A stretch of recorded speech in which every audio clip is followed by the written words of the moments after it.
করব এখানে কি ভার্বের প্রেজেন্ট ফর্ম রাখবো নাকি পাস্ট ফর্ম রাখবো এই কনফিউশন কাটে যাবে তাহলে কি যদি আমরা কোথাও দেখি একটা টু আছে টু এর পরে এরকম করে একটা ভার্ব থাকে না ঠিক এর পিছনে একটা টু এরপরে কি থাকে ভার্ব এই ভার্বটা কি হবে বলো তো প্রেজেন্ট ফর্ম এবং ন্যাচারালি দেখা যায় ওখানে প্রেজেন্ট ফর্মটাই দেওয়া থাকে তো ওইটা থেকেই যাবে এর সাথে আর কোনো কিছু করাই যায় না তাহলে বলো তো কি হইছে টু এর পরে কি হবে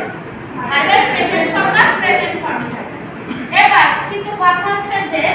এই টুটা যদি ফ্রেজাল টু হয় অর্থাৎ ফ্রেজ যুক্ত যদি টু হয় যেমন হচ্ছে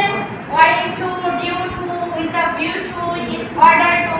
এরপরে কিন্তু আর সেই রুলস কাজ করবে না তখন কি হবে তখন যে ভার্বটা থাকবে ওই ভার্বের সাথে কি করতে হবে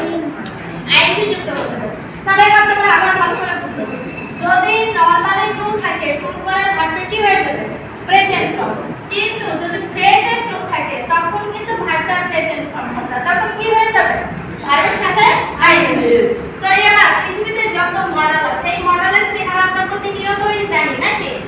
মডেলের পর যে ভার্ব থাকবে ন্যাচারালি এই যে বিষয়গুলো পাস্ট ফর্মের যে মডেলগুলো থাকে মডেলগুলো দেখার পরে মনে হয় কি এরা পাস্ট ফর্ম ভার্বটাও পাস্ট ফর্মে বানাইতে হবে মনে রাখতে হবে যে মডেলটা প্রেজেন্ট ফর্ম হোক অথবা পাস্ট ফর্ম হোক যাই হোক না কেন এরপরে যে ভার্বটা থাকবে ভার্বটা অবশ্যই কোন ফর্ম হবে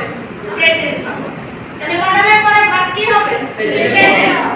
এবার এই যে কয়টা ওয়ার্ড মুখস্থ প্রশ্ন মানে জীবনের দ্বারা মুখস্থ করে ফেলতে হবে যেমন আমি যদি বলি আমার কিন্তু সহজেই সবসময় মনে থাকে লেট মেক নিট ডিয়ার এরকম করে মুখস্থ রাখতে হবে আমার কিন্তু কখনো সিকুয়েন্স একটা থেকে অন্যটায় যাবে না তো কিসে কিসে বলো তো লেট এরপর কি মেক নিট ডিয়ার কি বলো তো লেট মেক নিট ডিয়ার আবার বলো তো কি লেট মেক নিট ডিয়ার এরপরে সব সময় ভার্বটা প্রেজেন্ট ফর্ম এরপরে যে ভার্বটা থাকবে কনফিউজ হয়ে যায় না যেমন যদি থাকে লেট মি গো না তো এখন আমাদের মনে হয় কি ওরে কি করব ওয়েট করব নাকি গান করব এমন কিন্তু হবে না যেমন এখানে দেখো I should read the book এখানে আমরা এখন ভাবি কি যে শুড পাস্ট আছে তাহলে রিড সে কি করব এরকম মনে হয় না তো সেই ক্ষেত্রে কি হবে ভার্বটা অবশ্যই কি হয়ে যাবে প্রেজেন্ট ফর্ম হয়ে যাবে এখন had better had rather would better would rather আমরা যদি বলি এই তোমার এখন যাওয়াই ঠিক আছে তুমি তোমার এখন বরং যাওয়াই উচিত অনেক সময় দেখা যায় একই সাথে অনেক ঝগড়াঝাটি ওদের ওখানে থাকে কেউ আর বাধাই দেবে এরকম মনে হয় না আমার মনে হয় তখন আমরা কি বলি না এখন তো এখন যাওয়াই ঠিক হবে বলি না তো এই জায়গাটা যা তাহলে ঝগড়াটা কমবে তো এখানে ইউ হ্যাভ বেটার এই হ্যাভ বেটার দেওয়ার পরে বা উড বেটারের প্রত্যেকটার অর্থ কিন্তু সেম তো এই হ্যাড দেখে আমাদের মনে হবে যে হ্যাড আছে হ্যাডের পরে ভার্বের পাস্ট পার্টিসিপল হয় তাহলে আমরা কি করব ওরে গান করে দেব এমন কি করা যাবে যাবে না এই had better would better would rather এমন যদি কোনো কিছু থাকে ভার্বটা প্রেজেন্ট ফর্মে থাকবে ঠিক আছে এবার ক্যান নট বাট আমরা জানি নেগেটিভ করতে হলে যদি কোথাও মাস্ট থাকে মাস্ট উঠাইয়ে নেগেটিভ করতে আমাদেরকে কি বসাতে হয় ক্যান নট বাট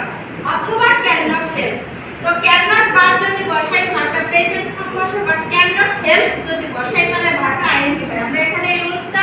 আবার লিখি ক্যান নট কি হবে ক্যান নট কি হবে বলো তো ক্যান নট হেল্প এর পরে আবার কি হয়ে যাবে ভার্বটা কোন ফর্ম হয়ে যাবে ভার্বটা জাস্ট আইএনজি হয়ে যাবে ভার্ব প্লাস কি হবে আইএনজি তো ক্যান নট বাট এর পরে ভার্ব কোন ফর্ম হয় বলো বি1 অর্থাৎ ভার্বের প্রেজেন্ট ফর্ম আর যদি ক্যান নট হেল্প থাকে তাহলে ভার্বটা কি হয়ে যাবে ভার্বের সাথে আইএনজি হয়ে যাবে এবার চিরন্তন সত্য যেমন সূর্য পূর্ব দিকে ওঠে এই কথাটা কি চিরন্তন সত্য না জি সূর্য পূর্ব দিকে ওঠে এখন আমরা মনে করলাম দা সান রাইজ থাকবে রোজ হবে নাকি রাইজের হবে মনে রাখতে হবে কি যে সব জিনিস আমার কাছেও যা আমেরিকা গেলেও তাই লন্ডন গেলেও তাই এগুলোকে কি বলা হয় চিরন্তন এই সব বাক্যের ভার্বটা সব সময় কোন ফর্ম হবে প্রেজেন্ট ফর্ম অভ্যাসগততা আমি মনে করো যে আমি প্রত্যেকদিন চা খাই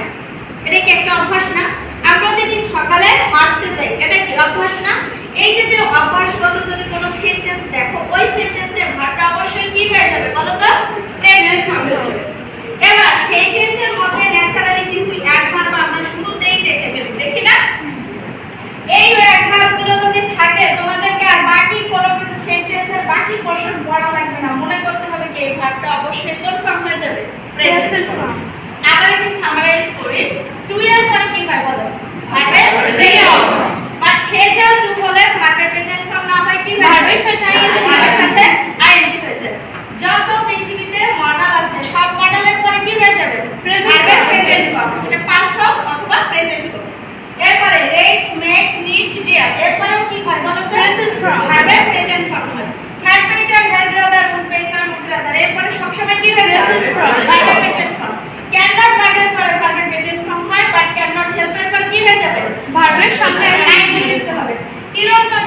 অথবা অভ্যাসগত কিছু বোঝালে সবসময় কি হয়ে যাবে?